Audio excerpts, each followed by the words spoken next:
Welcome demigods, monsters, and gods alike. This is the Olympus Report.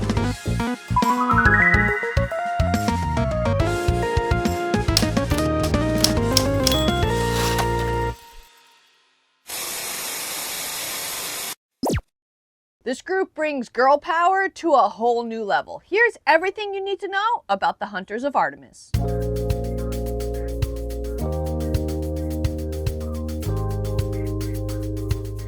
The Hunters of Artemis are maidens who can be gods, demigods, nymphs, or even mortals, and they've sworn their loyalty to the goddess Artemis or Diana if you're on the Roman side. They have agreed to join the hunt and reject love for as long as they live. They gain eternal youth and semi-immortality, as long as they don't break their vows or are slain in battle. The oath one must take is, I pledge myself to the goddess Artemis. I turn my back on the company of men, accept eternal maidenhood, and join the hunt. The Hunters of Artemis enjoy hunting monsters and whatever else they see fit, either alone or at Artemis's side. They are her maidservants, her companions, and her sisters in arms. Usually only about 20 of the hunters accompany Artemis at a time, while the remaining girls engage in their own activities at the current location of their hunt. They are usually accompanied by animals that will help them, such as wolves, hunting birds, or does. Fun fact, as revealed in the Tyrant's Tomb, the hunters have their own P.O. box in Wyoming that can be used to send messages to them through the U.S. Postal Service. As a protector of maidens, Artemis would punish men who dare lay eyes on her hunters. Additionally, because of the oath, many of the hunters have become isolated from males, so much so that they have come to distrust them, dreading even traveling with them, as seen in the Titans Cursed and The Last Olympian. However, hunters like Thalia Grace are completely fine traveling with males, and in fact, some males have even been accepted into the hunt. The origins of the Hunters of Artemis started shortly after Artemis was born. Artemis requests to be taken to Olympus to see her father Zeus. He swears on the river Styx to grant her anything for her birthday. Among others, she asks for a group of female followers, marking the beginning of the hunters. After acquiring a bow and arrow from the Cyclopes and a pack of hunting dogs from Pan, Artemis assembles her group of followers. Many mortal girls and nymphs were delighted at the idea of freely living in the wilderness without being married off or courted to a lovesick god. Desiring a herd of golden deer to pull her chariot, Artemis gathered the hunters to assist in capturing them. Bitter Martis, a demigod whom Artemis would later reward as a minor goddess known as Lady of Nets, set snares and concealed nets to capture their prey. The other hunters made noise to lure out the golden deer, and as expected, 4 of them charged right into the trap. The 5th, however, runs out safely and is given Artemis's blessing. While Artemis overall is one of the nicer gods and goddesses, especially to females, she can be pretty brutal to males. Actaeon was one such male that fell victim to Artemis's wrath. After a hard day of hunting, he stumbles upon Artemis and the hunters bathing one night.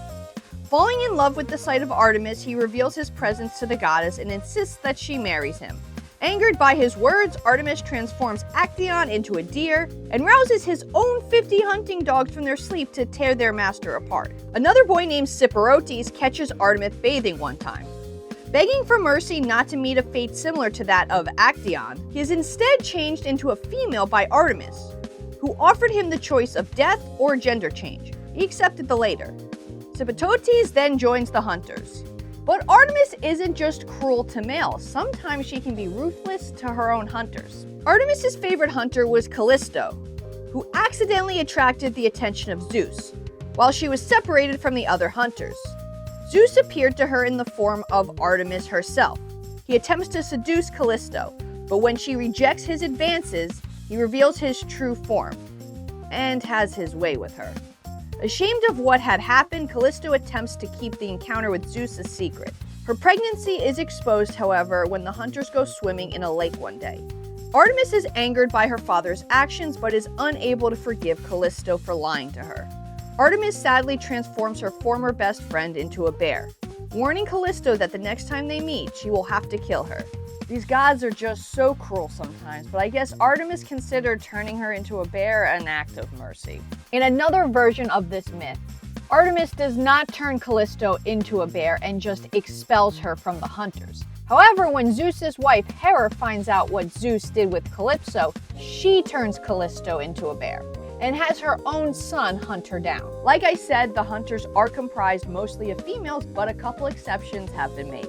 Artemis befriends the giant Orion on the island of Delos. Impressed by his hunting skills, she allows Orion to join as the first ever male hunter. Soon he and Artemis become close friends.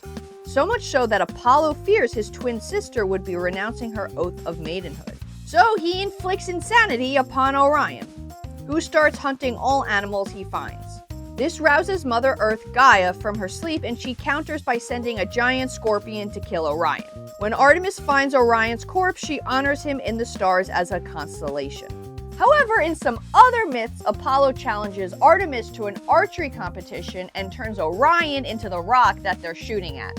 In the RiordanVerse, we are first introduced to the Hunters of Artemis in the Titan's Curse. But we come to find out that we were actually introduced to them much earlier in the timeline. Thalia ran into the Hunters while she was traveling with Luke and Annabeth. They had tried to recruit her, but Thalia refused the offer, most likely because of her feelings for Luke. Thalia resents the Hunters in the Titan's Curse, and right from the beginning it's clear Thalia is not a fan, constantly arguing and fighting with the First Lieutenant, Zoe Nightshade. And Thalia's feelings are not improved when they recruit 12-year-old Bianca D'Angelo before they could even get to Camp Half-Blood. However, over their journeys, Thalia would come to understand Zoe and the Hunters a little bit better. And when Zoe is slain in battle, Thalia agrees to join the Hunters and take her place, stopping herself from ever turning 16 and therefore taking herself out of the Great Prophecy equations. Thalia would go on to lead the Hunters, helping during the Battle of Manhattan and saving her brother Jason from Arcanon during the Lost Hero. The Hunters and Thalia would also help Reyna and Nico fend off Orion in Puerto Rico, allowing for the demigods to continue onward with the Athena Parthenon. Thalia and the Hunters would also help Meg and Apollo escape Commodus' palace and later defend Camp Jupiter from Caligua's attack. Afterwards, Reyna joins the Hunters, and the Hunters regroup at the way station before setting off to slay the Tamusian fox. At Camp Half-Blood, Artemis' cabin is Cabin 8, and the Hunters stay here when they visit camp. The Hunters of Artemis will occasionally visit Camp Half-Blood for a game of Capture the Flag or when Artemis tells them to. There's also a shrine on Temple Hill at Camp Jupiter. Some known Hunters from the RiordanVerse include leaders and lieutenants. Thalia Grace, their current lieutenant. Zoe Nightshade, the former lieutenant of Artemis. Active members: Reyna Ramirez Alarano, Hunter Kowalski, Iphigenia.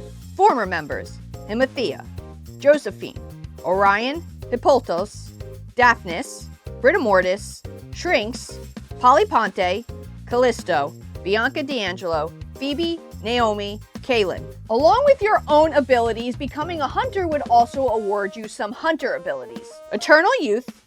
Hunters are immortal, unless they fall in love or fall in battle. Archery. They have excellent aim with their bows and arrows. Enchanted physical prowess. They are naturally stronger and faster than a mortal, demigod, or nymph. Zoolingalism. They can talk to sacred animals of Artemis. Photokinesis. They can produce a silver glow. The Hunters carry specialized equipment that makes setting up campsites easy. For example, they have small boxes that can easily be carried in their bags but can expand into full-size silver tents. In the summer, Hunters wear white shirts, silver jackets, and silvery camo pants, and black combat boots. In the winter, they wear silver ski jackets, blue jeans, and the same boots. Their weapons appear whenever they are needed, and they also carry magical items like moon water, silver bows, silver arrows, fart arrows, tripwire arrows, hunting knives, and swords. Did I leave out any important facts about the Hunters of Artemis? Let me know down in the comments below. But until next time, I'm signing off, and please, as always, stay safe.